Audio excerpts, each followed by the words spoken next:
Arithmetic operators in Python.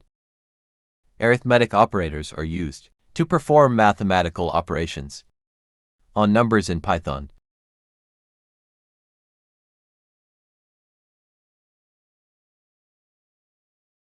Addition plus adds two numbers together.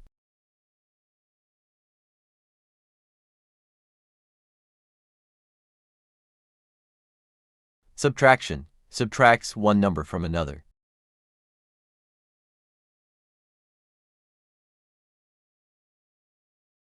Multiplication asterisk multiplies two numbers together. Division divides one number by another.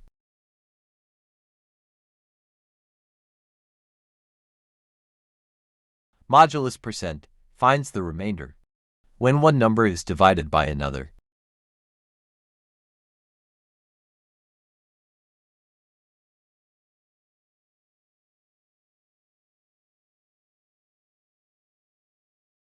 Exponentiation asterisk asterisk raises one number to the power of another.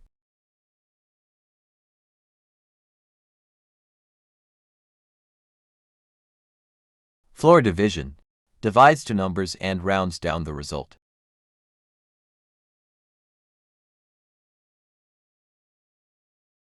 Thank you for watching. Don't forget to like and subscribe for more videos like this.